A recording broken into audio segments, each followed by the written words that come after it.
আল্লাহর রাসূল গুইসাবকে ইশারা করছেন, সে মরাটা জীবিত হয়ে চিৎকার দিতে দেরি করে না, লাব্বাইক ওয়া সাদাইক ইয়া সাইনা ওয়াফা ইয়াউমিল কিয়ামা।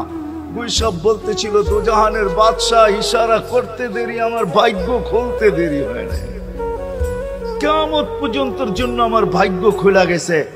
আল্লাহর রাসূল বলছে, এত সুন্দর আরবি বলিস, শিখলি তো শিখলি কই থেকে, তোকে কিছু আরো জিজ্ঞাসা করি, লিমান তাবুদ, ইবাদত কার করিস?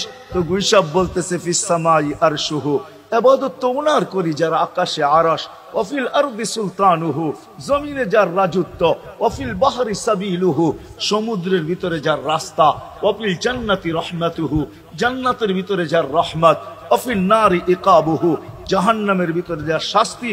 বলছে, মান আনা, আমি কে? বল না।